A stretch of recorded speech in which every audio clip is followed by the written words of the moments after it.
Assalamualaikum warahmatullahi wabarakatuh.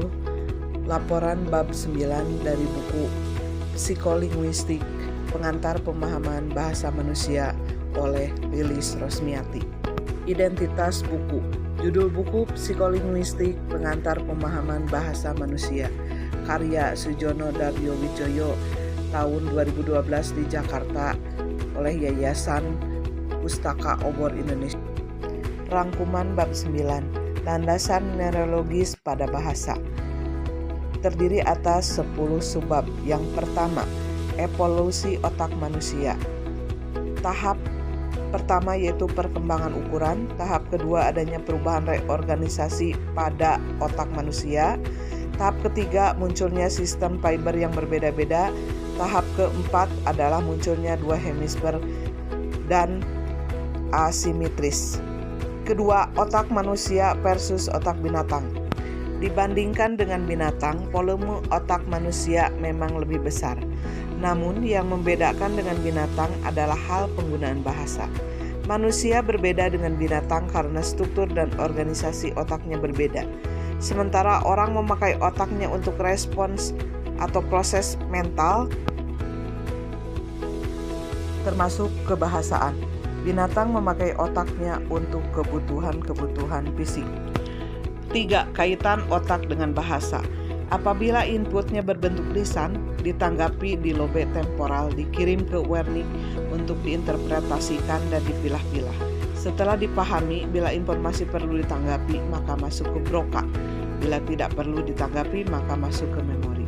B. Apabila inputnya berbentuk tulisan, maka ditanggapi korteks visual di lobe occipital, melewati gyrus lalu dipahami oleh wernik, dikirim ke Broca. Bila tanggapan verbal, dikirim ke ritual proses visualisasi. Keempat, peran hemisfer kiri dan kanan.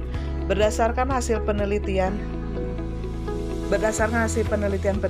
mutakhir, didapatkan bahwa hemisfer ihwal kebahasan itu ditangani oleh hemisfer kiri, namun hemisfer kanan juga mempunyai peran bahasa atau peran yang cukup penting, tidak tetapi seintensif hemisfer kiri. Kelima, gangguan wicara. Stroke mempunyai berbagai akibat. Akibat penyakit stroke juga ditentukan oleh kerusakan pada hemisfer yang bersangkutan. Jika kerusakan pada hemisfer kiri, maka akan mengakibatkan gangguan wicara yang dinamakan apasia. Macam-macam apasia: apasia Broca, apasia Wernicke, apasia global. D. Apasia kondusi.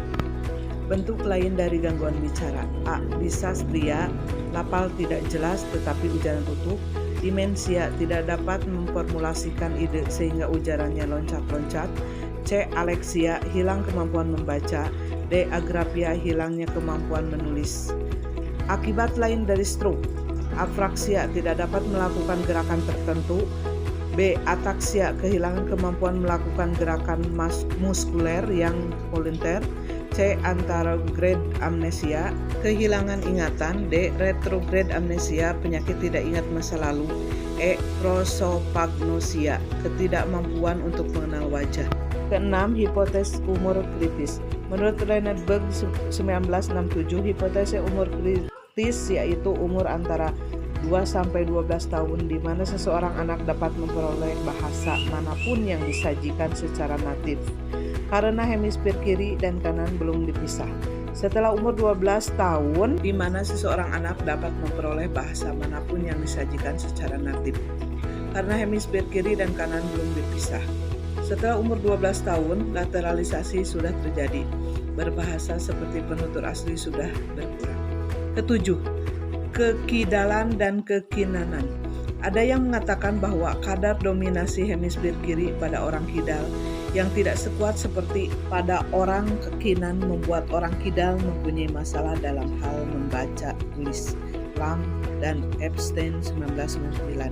Bahkan ada pula orang mengatakan bahwa orang kidal cenderung mati muda. Helfand dan Korn.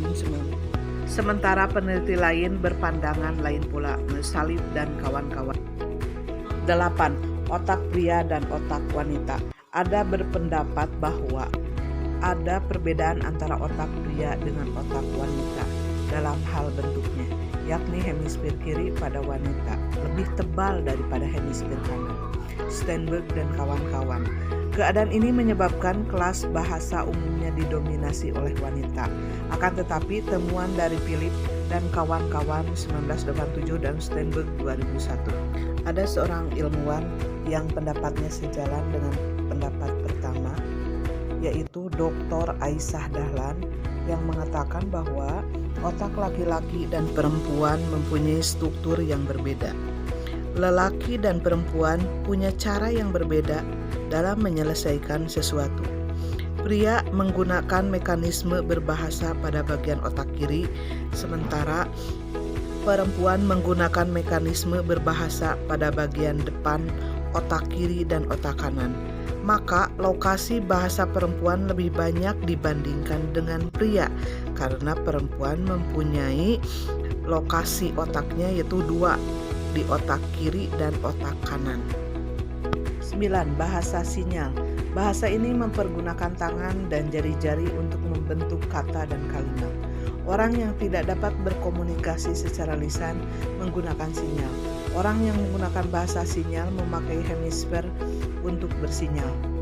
Karena pada umumnya jika hemisfer kanan tidak terjadi gangguan dalam bersinyal, maka tata bahasanya masih utuh dan tidak terbata-bata. Terakhir, metode penelitian otak. Yang pertama, belum adanya alat-alat canggih. Para peneliti melakukan operasi setelah pasien meninggal atau operasi pemisahan hemisfer kiri dan kanan. Kedua, setelah kemajuan teknologi. A. CT atau CAT yang memanfaatkan sumber sinar X atau X-ray. B. Positron emission tomography. C. Magnet resonance imaging atau MRI. D. Event relative potential. Demikian yang dapat saya sampaikan. Mohon maaf, terima kasih atas perhatiannya. Wassalamualaikum warahmatullahi wabarakatuh.